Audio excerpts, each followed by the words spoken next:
বিসমিল্লাহির রহমানির রহিম।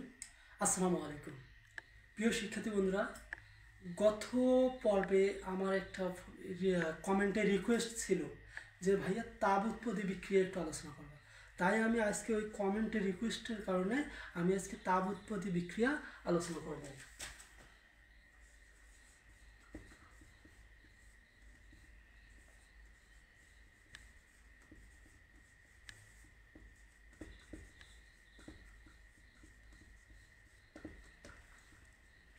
তো বন্ধুরা, প্রথমেই আমরা তাপ-উৎপত্তি বিক্রিয়ার সংজ্ঞাটা জানবো। সংজ্ঞাটা কি?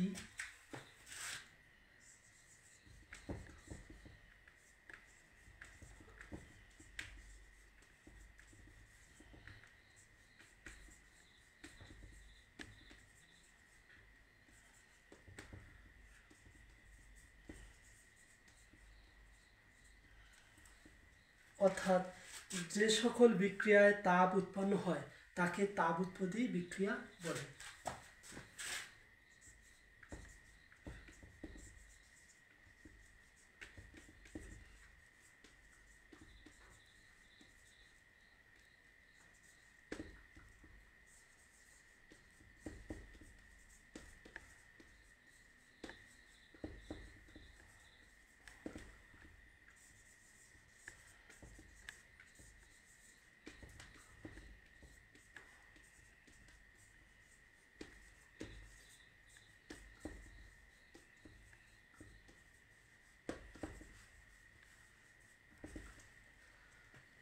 তাপ উৎপত্তি বিক্রিয়ার সংজ্ঞা হচ্ছে যে সকল বিক্রিয়ায় তাপ উৎপন্ন হয় তাকে তাপ উৎপত্তি বিক্রিয়া বলে। যেমন আমরা একটা বিক্রিয়া লিখতে পারি, নাইট্রোজেন প্লাস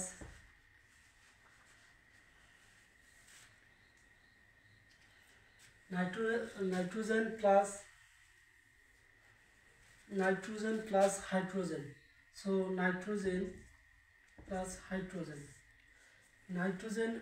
হাইড্রোজেন তা উৎপন্ন হয়ে কি উৎপন্ন করে? অ্যামোনিয়াম উৎপন্ন করে।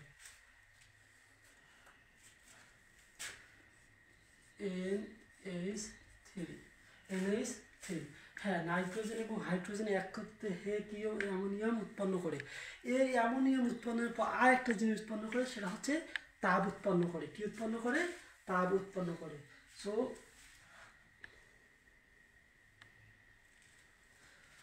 সো কত কিলোজুল তাপ উৎপন্ন করে? বা আমি লিখতে পারি 92 কিলোজুল তাপ উৎপন্ন করে। সো আমরা ওই দিক না যাই, আপাতত এইটা দেখি কীরকম করে তাপ উৎপন্ন করে। মনে করো সাপোজ এই দুটো মিলে কত 200 কিলোজুল তাপ উৎপন্ন করছে। কিন্তু এই দুটো মৌল একত্রে হ্যাঁ 200 কিলোজুল তাপ উৎপন্ন করছে। কিন্তু এইদিকে অ্যামোনিয়াম কি, অ্যামোনিয়াম কত জুল গঠন হয়? অ্যামোনিয়াম গঠন হয় 100 জুল। কত? 100 কিলোজুল তাপ উৎপন্ন করছে। তাহলে এখানে নাইট্রোজেন এবং হাইড্রোজেন মিলে 200 কিলোজুল তাপ উৎপন্ন করলো। কিন্তু অ্যামোনিয়াম কত গঠন? অ্যামোনিয়াম গঠন হ্যাঁ 100 কিলোজুল তাপ উৎপন্ন করলো। আর 100, প্রশ্ন হচ্ছে আর 100 গেল কোন? প্রশ্ন হলো আর 100 গেল কোন? সো আর 100 গেল, এখানে 200 অ্যামোনিয়াম গঠন করতে 100 কিলোজুল গেল। আর 100 আমাদের পরিবেশ যে আছে, আমাদের বাইরে মনে করো একখানে নাইট্রোজেন একখানে হাইড্রোজেন, একখানে ঢালি দিলাম, মৌলটা কি উৎপন্ন হলো? অ্যামোনিয়াম উৎপন্ন হলো। এখন এই অ্যামোনিয়াম থেকে যে ধোঁয়াটা উঠবে, কি উঠে? ধোঁয়াটা, অর্থাৎ ধোঁয়াটা পরিবেশের দিকে ধাবিত হয়। এই পরিবেশের দিকে ধাবিত কত মৌল হইতেছে? 100 কিলোজুল হইতেছে। সো এখন আমাদের এই যে তাপ, মৌলের যে তাপ উৎপন্ন, সেটা কি প্রকাশ করা হয়? ডেল এইচ দ্বারা। আচ্ছা, ডেল এইচ এর মান ঋণাত্মক হয় কেন? ডেল এইচ এর মান সবসময় ঋণাত্মক হয় কেন? সো আমরা দেখব এই যে অ্যামোনিয়াম থেকে তাপটা কি হয়ে যাচ্ছে? বাইর হয়ে যাচ্ছে, অর্থাৎ বেড়ে যাচ্ছে, ঋণাত্মক হয়ে যাচ্ছে। তাই এই মানটা যেটা উপর দিকে উঠবে সেটা হচ্ছে সবসময় কি হবে? ঋণাত্মক হবে।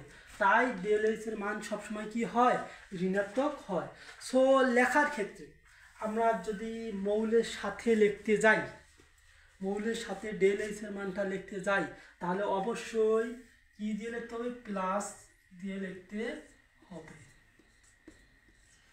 হ্যাঁ, আবার যদি মৌলের সাথে লিখতে না চাই, যদি বাইরে লিখি, তাহলে অবশ্যই আমাদেরকে ডেল এইচ এর মান মাইনাস দিতে হবে।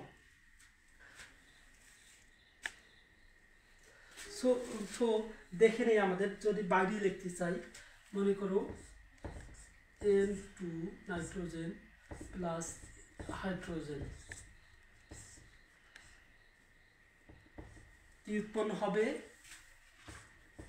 NH3। এখন আমাদের এটা কি বিক্রিয়া, এটা কি উৎপাদ, এটা কি উৎপন্ন হইতেছে। হ্যাঁ, এর সাথে তাহলে এখানে তো বললাম মৌল উৎপন্ন হবে। ঠিক এখন আমরা যদি মৌল বাদে লিখি, মৌল শেষে লিখতে হবে ডেল এইচ এর মান, ডেল এইচ এর মান। আচ্ছা, ডেল এইচ এর মান কত,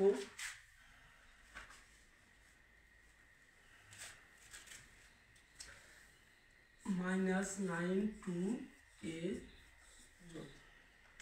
তো বন্ধুরা মনে করো এটি কি নাইট্রোজেন প্লাস হাইড্রোজেন। তো এখানে কয়টা নাইট্রোজেন রয়েছে, অবশ্যই একটা, এখানেও একটা নাইট্রোজেন রয়েছে। আমরা একটা দেবো না, দেখি কত, 3 দেবো। আমরা কত দেব, তিনটি হাইড্রোজেন। এখানে উৎপন্ন কি হবে, অ্যামোনিয়াম। কয়টি অ্যামোনিয়াম উৎপন্ন হবে,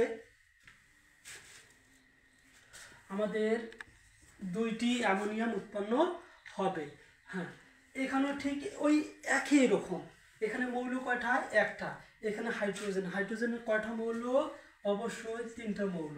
আর এখানে অবশ্যই কি হবে, 2টা মৌল, 2টা মৌল দিতে হবে। তো এই ছিল আজকের ডেল এইচ এর মান, অর্থাৎ তাপোৎপদী বিক্রিয়া সম্পর্কে এই সংক্ষিপ্ত আলোচনা। সো যদি সময় পাই, আগামী পর্বে আমি তাপোৎপদী বিক্রিয়ার ব্যাখ্যা স্বরূপ আলোচনা করব। তো থ্যাংক ইউ বন্ধুরা, থ্যাংক ইউ ফ্রেন্ড, দেখা হবে আগামীতে।